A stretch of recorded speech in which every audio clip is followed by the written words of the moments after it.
अस्सलाम वालेकुम वीवर्स। तो कैसे हैं आप सब? उम्मीद है आप सब ठीक होंगे। हम हैं सास की दो बहुएँ, मतलब कि देवरानी और जेठानी। आज हम सुबह उठे 10 बजे और हमने कर ली सफाई शुरू।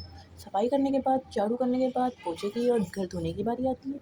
तो हमने जल्दी से घर धोया और हमारा घर रहता है साफ़-सुथरा। मुझे अक्सर लोगों की ये बात समझ नहीं आती कि लोग ताने क्यों देते हैं, तंज़ क्यों मारते हैं? मुझे बिल्कुल समझ नहीं आती है। ये बातों-बातों में तंज़ मारना, किसी को उसकी हैसियत बताना।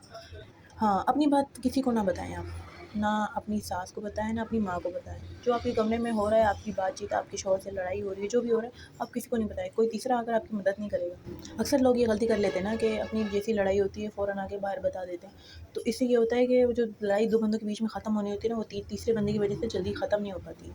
इसलिए आप तीसरे बंदे को बीच में बिल्कुल ना लाएँ। अक्सर लोग कहते हैं कि तुम्हारी और तुम्हारे शौहर की लड़ाई नहीं होती, क्यों, ऐसी क्या ख़ास बात है? तो मैं उनको यही मशवरा दूँगी कि हम दोनों कभी अपनी बात को ना बाहर नहीं करते, कि आप किसी से मशवरा ले लो। ये है कि अगर आपको कोई दुःख दर्द सँभालना है, समझने वाला है, तो उसके साथ थोड़ी बहुत शेयर कर सकते हो। लेकिन ये है कि ज़्यादातर आप अपनी लड़ाई किसी को भी ना बताएँ, क्योंकि सामने वाला मशवरा कम और तमाशा ज़्यादा बनाता है। बाकी ये काम करते-करते मैं अपनी जेठानी से गपशप करने लग गई।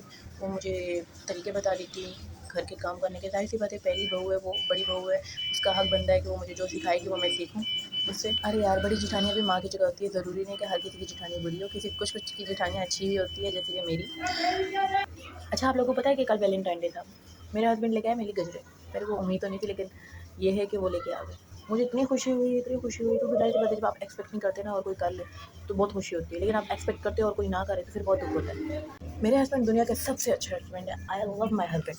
पहले वो समझते थे कि हम लोग घर में कोई काम-वाम नहीं करती। लेकिन जब से मैंने व्लॉग बनाना शुरू किया, उनको पता चला है कि यार उसकी बीवी तो बहुत मेहनती है, बहुत इज़्ज़त वाली है, बहुत खुददार है। अब ये वो नहीं कहते कि तुम क्या करती हो पूरा दिन? पूरा दिन वो यही कहते कि तुम बेचारी पूरा दिन सिर्फ़ काम ही करती रहती हो। काम से ही तो हमारा नाम है। बाकी मैंने सोचा कि जल्दी-जल्दी रोटियाँ बना लूँ।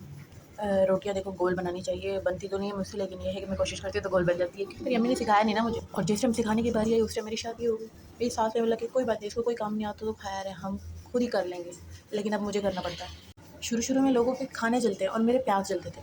मैं प्याज़ जैसे ही हल्का-हल्का ब्राउन करती थी, वो पूरा काला हो जाता था और मैं फिर भी सालन बना लेती थी। मैं ये नहीं सोचती कि उसको निकाल के मैं दूसरा कर लूँ। इस चीज़ पर मैंने बहुत बातें सुनी। फिर आहिस्ता-आहिस्ता मैंने सोचा कि क्यों ना यार अच्छे से खाना बना लिया जाए, ताकि क्यों डाँट सुननी रोज़ाना। मैं फिर रोज़ से ही सालन बनाती थी। फिर एक दिन ऐसा आया, ख़ैर छोड़ें, मेरी रोटी देखें कि ये गोल लगती है कि नहीं लगती। सारे तो कह रहे थे ये बिल्कुल गोल नहीं, लेकिन मुझे तो गोल लगती है। वीडियो बनाना ना मुझे बहुत मुश्किल लगता है, पता है क्यों? क्योंकि कैमरा रखो, फिर उसके बाद उसको सेट करो, फिर उसके बाद आहिस्ता-आहिस्ता काम करो और सफाई के साथ करो, तो इस वजह से बड़ा मुश्किल लगता है। लेकिन मैं आप लोगों के लिए वीडियो बनाती हूँ, ताकि आप लोगों को अच्छी लगे, आप लोग देखें कि ये डेली रूटीन में घर पे कैसे काम करते हैं। और घर की अगर जेठानी अच्छी हो ना, तो लाइफ तो वही सेट हो जाती है। तो आप लोग भी अपनी जेठानी के साथ दोस्ती रखें, उसकी हेल्प करें, अपनी भी उससे हेल्प करवाएँ, अपने सारे काम निकलवाएँ। बाकी अल्लाह हाफ़िज़।